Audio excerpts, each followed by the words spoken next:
very pleased to have a wonderful list of local and regionally elected officials joining us today. I'm going to let HCA's very own board president, Vanessa Puig Williams, lead things off and introduce our next panel. So with that, Vanessa, if you want to take things over, I'm going to stop my screen share and we'll just go right into panel discussion. Thank you, Catherine. And when Catherine asked me to moderate this panel, I was very excited and honored because I am a huge policy nerd and I love talking about natural resources with all of the policymakers that we are privileged to have represent us here in the Hill Country. So I will introduce them and thank you all for joining us today. We have Representative Andrew Murr, who represents the Western Hill Country, Representative Erin Zwiener from Hayes County, County Commissioner Dennis Neffendorf from Gillespie County, and County Commissioner Lon Shell from Hayes County. So good to see you guys.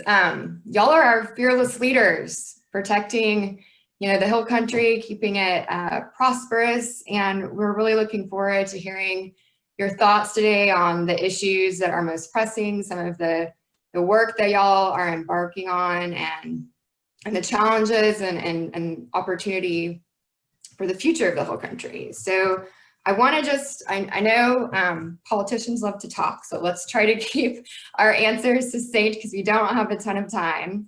And it's going to be a bit of a lightning round. And I'll just also let everybody in the audience, all the participants in the audience, know that if you've got questions, put them in the chat box, and Leah will be funneling those in, and we definitely will try to reserve a few minutes at the end to get to those. So let's get started. My first question is really directed towards Representatives Zwiener and Murr about some of the state level issues. We've obviously been going through some difficult times right now, the entire world with the COVID pandemic. But we've got a legislative session coming up, and I think a lot of us are curious, what is this session going to look like? And, as we think about the natural resource issues that we might want to pursue this session, how are y'all going to approach that given all the uncertainties that we see right now? So either one of y'all jump in. Well, first off, I have to say that the session is going to be at least 100% more stylish thanks to that new mustache my colleague is sporting. That is a very good way to make an impression on Zoom, Representative Murr. I'm a fan. Thank you. It's very hard to predict what next session is going to look like.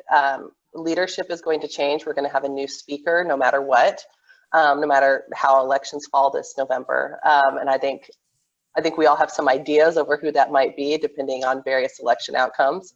But nothing's for certain. So we don't know, exactly how much our leadership is going to prioritize some of this natural resource work. We also don't quite know what public access to the building is going to look like and our floor procedures are going to look like. That's something the House Admin Committee is working on right now, and then they'll bring some proposals to us, and we'll vote on that the first day of session to set our new rules for the cycle. So there's a lot of unknowns, but I think what we do know is it's going to be a tough budget cycle, and it's going to be a redistricting session, and both of those things are going to put us under a lot of pressure as legislators. And so I really encourage folks, if you have asks of agencies budget-wise, to get those asks in as early as possible, because you're going to have a better chance if it's money that the agency requests versus us trying to do something later on in the budget process. And I really would encourage everybody to push about your issues that are priorities, because it's going to be hard. There's going to be a lot of noise related to the budget. There's going to be a lot of noise related to redistricting. So we're going to have to fight to get some of these natural resource issues on the table. Okay, Representative Murr. I think Representative Zwiener hit it the nail on the head. As I've described to some folks, is we're going to see a budget cycle that is more like 2013 or 2011. And so the state will be grappling with the best way to handle the shortfall. You combine that with the every 10 years we worry about redistricting. And when we talk about that specifically for everyone, We talk about the state Senate and the state House districts. So you have 150 House members, 31 state senators, and then of course our Texas congressional delegation. And it's anticipated that Texas could add population to add 2 or 3 potentially new congressional seats. And so there'll be a lot of oxygen that gets sucked out of the room as discussions occur about redistricting and how to pay for things.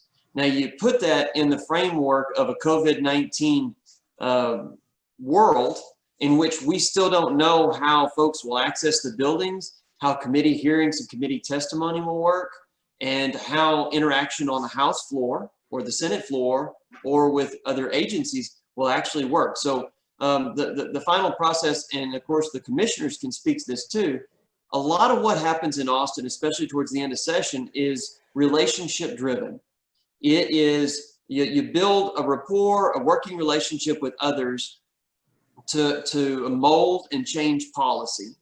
And if we experience some surreal constraints on our ability to have conversations on the floor, to have impromptu meetings, I can only imagine that the likelihood of bills successfully being voted out of both chambers is going to be lower than average. And if you look at the historical average, each session, I always like to run the numbers of the number of total bills that are filed in the House and Senate versus those that become law. And it's usually around 17 to 21% of a success rate. And so if you look at that from a vantage point of 10,000 feet, you'll see that 80% of proposed legislation, for whatever reason, it's duplicative, or one files multiple bills and then files a single bill with all those ideas in it, 80% of legislation historically doesn't pass. And now we're going to work within a framework that restricts our ability to do that job and make it a little harder. So I don't know if we find that other good ideas have trouble coming to the front of the room and being considered as legislation. So, and just what Representative Zwiener said, anybody out there with an idea, you need to get out as early as possible to push that in both the House and the Senate, because I don't know what happens when we run out of time. So I've heard that bills that are kind of local in nature and have a broader consensus are obviously going to have an easier time making their way through this session in particular. You know, that some of the committee chairs are not really interested in dealing with too much of controversial issues this session. You know, kind of given that landscape, are there policy, work on ideas related to natural resource issues in the Hill Country that y'all are currently thinking about pursuing, or are you sort of waiting to see how things unfold? I'll just start by saying most of those concepts are not universally uncontroversial. And so it doesn't matter if we talk about aggregate production, river quality, or eminent domain, pipelines and transmission lines. There's always going to be other stakeholders that want a seat at the table. And therefore it's not unanimously, we're all in agreement of what it'll be. As far as significant lifts in the Hill Country in that realm, it's limited. And so Representative may want to speak in a little more detail about that. Yeah, I just tilt my computer screen as my husband's back there helping my grandmother. Full house over here, no private office. Just because it's going to be a tough session doesn't mean it's not worth fighting for. And, you know, I certainly know, I mean, again, this is sort of an election cycle where everything's up in the air. And one thing I will say is, you know, as a member of the Democratic caucus, as someone who is sort of spearheading a lot of the environmental work on the Democratic caucus, if we take a majority in the Texas House, it's going to be a huge priority for us to keep some of the promises we've made to our voters. And so we're doing a lot of work to prepare for that. Now, those are all tough issues to work on. One particular area we are looking at is trying to have more protections related to enforcement for clean air and clean water. And that's an issue that I think there is some bipartisan appeal. And so we're looking at trying to adjust some of the penalty structures, trying to give more folks standing in cases, as well as, you know, direct the agencies to use their penalty authority more routinely. So that's something that I think there's an opportunity for a big conversation on. And then we also do have some local bills we're going to be bringing that I think are, that I think have a shot either way. We're looking at trying to clarify some of the language around lighting ordinances. There was some confusion created by some legislation last session that said that cities and counties couldn't dictate certain building materials. And we need to clean that up, especially for cities that are in the process of trying to become dark sky certified. And one thing I'd like to do is clarify that cities can use their dark sky authority in their extraterritorial jurisdiction. And I think that's something that, you know, we had some luck on last session, moving the conversation forward. I think we've got some more opportunities this cycle. Okay, great, thank you. Well, I want to turn it over to our county commissioners that we have with us today and talk a little bit more about sort of local management and policy. And so y'all just, you know, feel free to weigh in, both of you, but I wanted to talk to you a bit about the tough spot that counties are in Texas. You know, often are victims to unplanned or uncoordinated growth, but don't really have a lot of the tools in the toolbox that you need to effectively manage that. So I'm curious, you know, what keeps you up at night as we see a lot of growth occurring in the Hill Country, which, you know, has pros and cons, obviously. I'll get started if that's okay. First, I want to just thank the Alliance and Vanessa for hosting us today. This is a great forum. It's good to see some of our state reps and one of my fellow commissioners in a neighboring county too. So I want to welcome everybody. I think the growth that we've faced in Hays County. Hays County's been one of the fastest growing counties in the country for probably 10 years in a row now. I represent the southwestern portion of Hays County, which includes much of San Marcos and the Wimberley Valley. The thing that keeps me up the most is our groundwater, whether it's our quality or our quantity of groundwater. And Western Hays County is growing only on our own groundwater. So we don't have outside water sources. We have limited supplies. We go through periods of drought. And so the big focus that we have really kind of maintained over the years has been the protection of both that quality and quantity of groundwater. You look at the growth that we're experiencing in the Dripping Springs area off at 290. That sort of spills into the Wimberley Valley area. And you look at the growth along the corridor that also spills out to the west. I think the most important thing that we can do is to continue to find ways to develop good sound science so that we make sure that we manage that resource properly. And it's a focus Hays County has had. Vanessa, who's on here today, has been helping us tremendously on those efforts. And it's something that I don't think we can have enough science. And we've partnered with the Meadows Center. We've got an amazing team that is collaborating regularly to try to find ways in which we can develop that science, because in Hays County, we've been under attack before.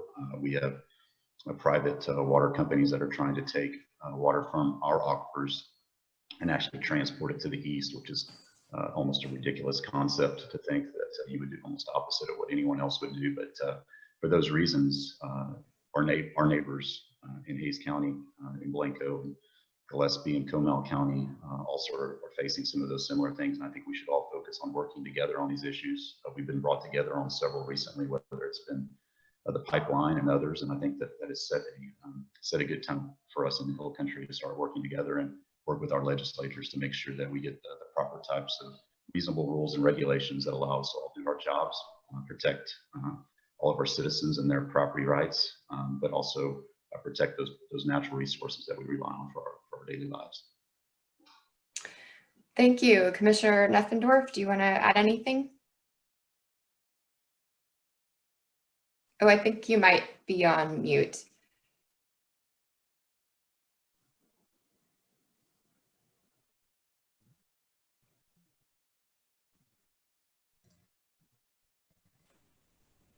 There we go. All right.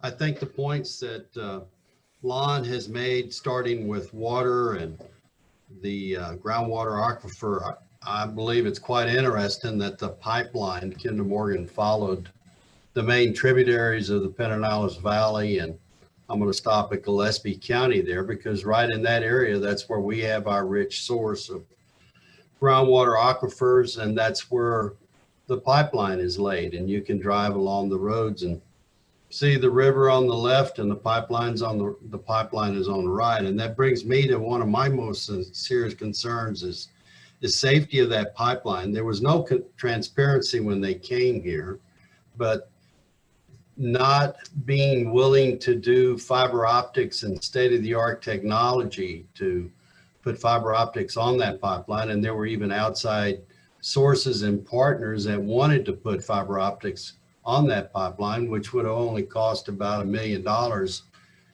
in the whole Gillespie County. It didn't happen. And so that's one issue that really keeps me up at night because of the safety of the pipeline and not having that proper technology on there. And a lot of those things with fiber optics will give you signals and stuff that you can prevent something before it happens. And I just think that's huge. There are other things that are kind of sub-component of that, is they didn't put any rock guard around the pipe and all those questions. And I just think they could have been a lot more transparent and open about what they were doing and how they were approaching some of that. In regards to that, in staying with the reign of eminent domain, they're looking at a bypass. And of course, that bypass is in the middle of my precinct. And it's obvious it would sure help with downtown Fredericksburg, getting a lot of those trucks and heavy traffic out of Main Street and getting it onto a bypass. But then when you could look at the cost and who's going to bear that cost, Gillespie County doesn't have that kind of budget.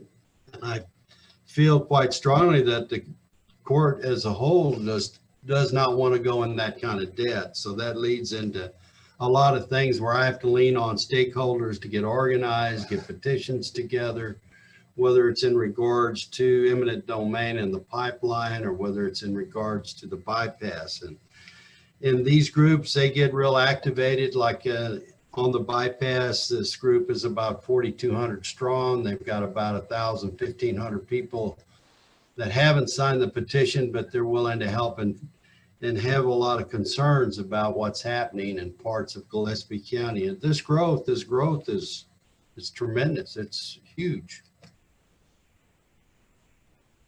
So this question is for both you and Commissioner Schell. Are there any tools that you feel like you don't have or that you would need? I mean, we've got two state reps here, maybe we could talk a little bit about that, but also are there, how are you kind of using your current authority in a more kind of creative way to be able to address some of these challenges? Your turn, Lon. All right, I'll take that. Representative Zwiener's heard me say this many times, and Texas is different from one place to the next. And I'm a good old Aggie. I went to school at A&M in Brazos County in the Brazos River. Across the Brazos River every time I went back to school from San Marcos, and that river is much different than the Blanco River or the San Marcos River or the Devil's River. The Panhandle is different than the Valley, and Piney Woods are different than West Texas. And so I think what I would love to see are some, again, reasonable rules and regulations that are specific to certain areas, especially those that are the type of stresses that the Hill Country is under. We're dealing with issues like wastewater. What do you do with wastewater? City of Wimberley has struggled with that issue for many years. The city of Blanco is going through that issue right now, of an expansion of a wastewater treatment plant and applying for a large amount of a discharge permit. And as we all know that live in Hays County, we see the Blanco River go dry. It goes underground at certain points. Imagining putting that amount of treated wastewater into the Blanco River, there'd be times when that would be the only thing that would be flowing down the Blanco River, and much of it would then go underground straight into our groundwater supplies. And although that may be a reasonable way of treating wastewater and disposing of wastewater in certain parts of the state, I do not think that's probably a reasonable way for the Hill Country. And so I'd love to see some rules or regulations that allow certain areas of the state, depending on their needs and the conditions in which we operate, that would have some specific rules and I always understand that the state wants to be consistent, and I understand the difficulty of that. I see it every session, and there's always a strive to be consistent, and consistency is definitely important when we're talking about laws and enforcement of laws. but there are some areas of this state that are unique. I think the Hill Country is one of those, and I think we make a very strong argument that there are some tools that we could potentially use here that would not negatively affect anyone else in the state, but would allow us to have a little bit better control of that, what's going on and what that growth is doing. And I don't, I don't blame these cities for trying to find ways to handle that growth. It's just, I don't think we have the proper tools necessary to do it in a responsible manner. So representatives, I'm curious, do y'all feel like empowering counties in some way, shape, or form is something that ultimately could be more bipartisan? I know, I mean, it's been not always agreed upon by different parties. Do y'all see that as Texas and the whole country is changing, and that, the viewpoints on that will as well? I always put it like this, especially whenever I'm talking to constituents, is in the state of Texas, municipalities, cities have all the authority that's been granted to them unless the Texas Constitution or a state law tells them otherwise. So they pretty much, a city can do anything it can do unless he finds it in writing it's not supposed to. At the other end of the spectrum, counties, which are a political subdivision of the state, can only do what is set forth in Texas law and statute or in the Texas Constitution. And so if county government can't look and see it in writing, then their authority is constrained by the state. And so with those two ends of the spectrum, whenever we have a dialogue and we talk about, well, why can a city have a dark sky ordinance when a county doesn't have that ordinance making authority? It's because of that construct. And so what you always see on the floor of the House and obviously over in the chambers in the Senate is the discussion of how much additional authority should be given to counties for a variety of different topics versus whether it should be retained by the state. And we see that as sort of a crossroads on a variety of topics all the time. And it has to do with anything from levying property taxes to being able to have criminal penalties put in place for different offenses.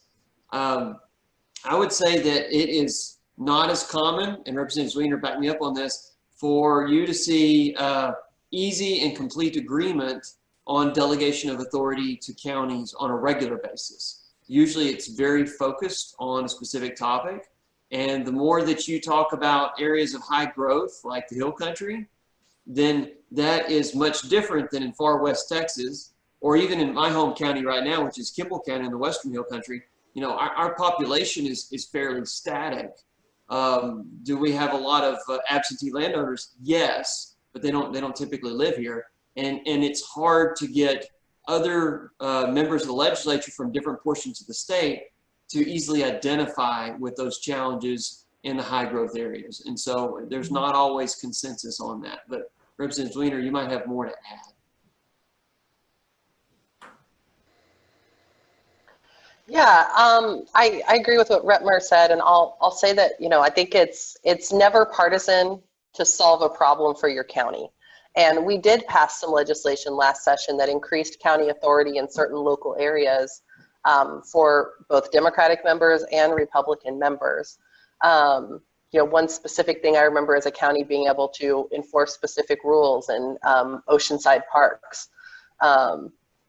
And so we've got to, I think we have to get creative about that. I think it's still going to be a dicey issue. I think it's going to be an issue that's more and more at the forefront with the changes the legislature has made to annexation process. Because there is no more involuntary annexation, we're going to see even more growth without the standard rules that go with cities. And generally, if you have a dense area, most residents eventually will want the protection of the city and the protection that offers. And we're going to see those dense developments stay in county land because of the annexation changes. And that's going to put more pressure on the county to come up with solutions, which is going to put more pressure on the legislature. So I don't think that particular issue is going to reach a head. All cities lost involuntary annexation just in 2019 after the past session. In the next 10 years, that issue is going to reach a major head. And we need to talk particularly about some of these high growth counties and those impacts and what tools our commissioners need to try and protect quality of life for folks. There's there's a lot of folks who, you know, really don't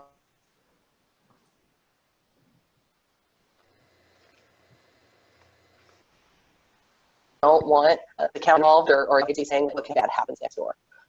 And then they wish those protections were in place. And so I think we are going to have to look at how we right size those, given the current framework regarding annexation and some of these current high growth areas where so much development is happening outside city limits. Mm-hmm. Yeah, good thoughts. Well, I want to make sure that we leave enough time for questions because I've seen a few come in. But before we get to the questions, let's do a quick kind of lightning round. So we can end on maybe a little bit more of a positive note, which is what makes you optimistic about the future of the Hill Country. So maybe just a minute from each of y'all, if you could. We'll start with Commissioner Neffendorf. Yes, ma'am. Well, I always like to start out with the tradition and what we've established here with the good high ethics and the values that we have in this community. And I believe that has really blossomed, that we've seen and allowed this growth to come in from other groups. And we've been really fortunate with the wine industry growing the way it has, the wedding industry, and particularly the arts and that type of thing. And it's really attracted excellent quality of people that I think is really give value back to the community. Thank you. Commissioner Schell? Yeah, I mean, I think I'm most optimistic just about the people that have called the Hill Country their home for generations, and those that are moving here. It's what's exciting to see, especially here, the area that I represent in Hays County, that the individuals that want to live in Western Hays County want to come here because they truly value the quality of life that exists here. They enjoy the nature, they enjoy being out in open spaces. And therefore they want to protect it. And that's what makes my job much easier, is when your constituents all understand those important values that we have, and they want to do everything they can protect it. And so I'm extremely optimistic about our future, and I'm extremely optimistic about those that call the Hill Country home and that want to make it a home. We just have to do a good job of that balance, of maintaining the balance and protecting those that are here so that others can come and can enjoy the same quality of life. We don't want to see that put at risk. And I think as long as we do our jobs, and I know we're all trying, everyone on this panel is doing the best that they can. I think we just need to understand that we've got great people here, and we need to use their talents and their energy, because we've seen that energy lately, especially on many important issues. Utilize that to do good things and be productive, and create a better place for our children, grandchildren, and all those others that want to make the Hill Country home. Great. Representative Zwiener? Yeah, I think similar to what Commissioner Schell said, it really gives me a lot of hope that protecting the Hill Country is such a nonpartisan issue for the people who live here. Most of the folks in my district live here because they love it, and it's a beautiful place and they want to protect it. And knowing that that common value is so strong throughout the Hill Country gives me a lot of hope that we can devise technical solutions to address the issues facing us. And Representative Murr? I'm optimistic that you and all my neighbors look out over the Hill Country every day and are treasure what they see. And I grew up in a ranching family, and we were taught always to put things and leave things as good as you found it or better. And I feel that while that's idealistic, that is a common thread that everybody that appreciates our piece of heaven will always adhere to, both now and in future generations. Well, great. Thank you all so much for those thoughts. We've got several questions coming in, the chat or the Q&A. So I'm going to bring Leah on. She's going to ask a few of those. And I think some of them may be directed to specific panel members, but if not, then everyone feel free to, you can have a conversation about it. Yeah, definitely. If you see one with your name in it, feel free to go down to the Q&A box and you can answer that one. But for now, let's get started with this question that I think kind of came up earlier in the discussion on the idea that Texas regions are so different from place to place. So how beneficial are bracketed bills to create specific laws that work on the needs of specific regions? in the state legislation? I'll take that and say very beneficial. One of the pieces of legislation I passed last session was to allow some of the small cities in the Hill Country to use their hotel occupancy tax dollars for light change-out programs for dark skies. That's something that we never could have passed statewide, but it handed the cities of Dripping Springs, Blanco, and Johnson City a tool that I know some of them have already made use of. So I think it's a really good way to meet local needs of a community, and they're also a very good way to kind of do some experiments that folks aren't sure if it makes sense statewide. So it's an opportunity to experiment, see what works, and then if it's successful, potentially expand it, or if it's only appropriate to that region, leave it just for that region. Okay, awesome. Another question, this one aimed at the commissioners on this call. So Lon, Shell, you brought up groundwater issues earlier. And one thing that folks are wondering is how can county courts improve cooperation and communication with underground water districts in their communities, groundwater conservation districts, groups like that? That's a great question. And, you know, Hays County, we've got a great relationship with our groundwater conservation districts that are within the county, namely the Hays Trinity and the Barton Springs Edwards Aquifer Conservation District. I think where the work is to be done is with our neighboring water districts and neighboring counties, and that's where we see probably the largest gap. It's still fragmented even within the county, and it's the way that it's been created. However, where I think we really need to work is how we communicate with our neighbors, because as we know, these aquifers are connected. There's no wall that goes down between the county line that goes down and separates these aquifers, and that's probably been the biggest challenge. And I think there is still some work to do probably within state law to clean up some of the way that regulations are done with our groundwater conservation districts. Ours are very different, and they govern differently, and they have different enabling statutes. And I think there is some room to clean that up, which would allow us to work together more easily and do things that would protect our water as a whole, knowing that water doesn't follow our county boundaries. I agree, and I think it's important to stay engaged with them very often, monthly, if not quarterly, and not wait until there's a surprise incident that you have to deal with. It's a lot better to build those relationships good, strong, early, and consistent. But I agree with everything that Lon said. Kind of in that note, tying into what you all have been dealing with and working with some of the GCDs on eminent domain reform, pipelines, stuff like that. Do you all see, and this can be going towards representatives or commissioners, do you expect any movement on changes to eminent domain rules for private companies as practiced by common carriers in this legislative session? So I'll start with that real quick. As y'all well know, that has been a focal point of property owner groups, ag groups, and others around the state for more than 2 sessions now.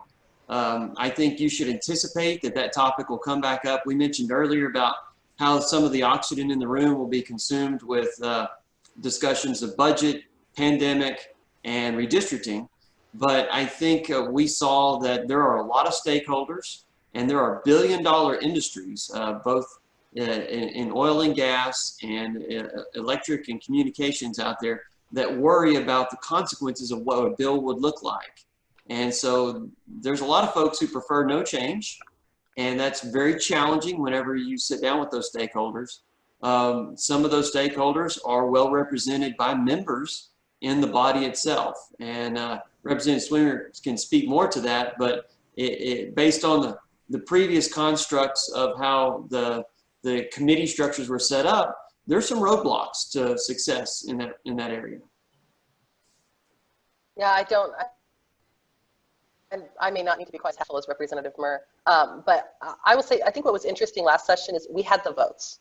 We had the votes to pass eminent domain reform, but we had a member who did not support the bill who was positioned in a place where they could stop it, and they used that power to do so. So I think we will still have the votes next session. I don't think that's the issue. I think the question is how much of a priority it is for leadership and who is positioned in a way to get in the way of the bill. And those pieces I really cannot predict. What I can say confidently is it's worth fighting for. And we do have a real chance. It's just all going to shake out with leadership, which are things that, you know, if Representative Murr and I told you who would be in charge and if they'd prioritize it, we would be making it up. So not going to do that today. Thank you for that. Moving to a slightly different topic, but still relating to kind of authority.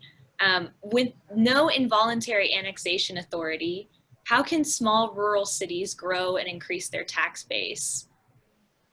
There are a lot of small middle income towns surrounded by upper income developments with no motivation to be annexed. And this is a comment coming from Blanco, Texas specifically. If I can't speak to this, but I definitely want to defer to the commissioners on that as well. If you look at the statutes that provide for annexation, small population municipalities didn't have the ability to do unforced annexation already. And so just for example, I live outside of Junction, Texas, but the city of Junction doesn't have the ability to involuntarily annex anyone, whether that was before 2019 or after. Historically, however, you would have adjacent properties and their owners and future and current development want some of the benefits that come with being inside the city limits, and voluntary annexation was negotiated. And so in those smaller towns, that's always how it's been. For larger towns, which get above 25,000 in population, historically, you did see some planning with involuntary. And so they're going to have to tack towards how small towns have handled that in the past, which is it generally found it to be mutually beneficial for both parties for annexation to occur. I'll get into it. Fredericksburg has done a real job on increasing and appraisals of businesses and downtown Main Street, homes, that type of thing. And those taxes have really gone very, very high. And that's created a shift in the dynamics of having regular department stores and being able to sell blue jeans versus selling wine and having honky tonks at night. And it's the whole shift. And they've done all this to address the tax issues. So I'll just throw that in kind of bluntly.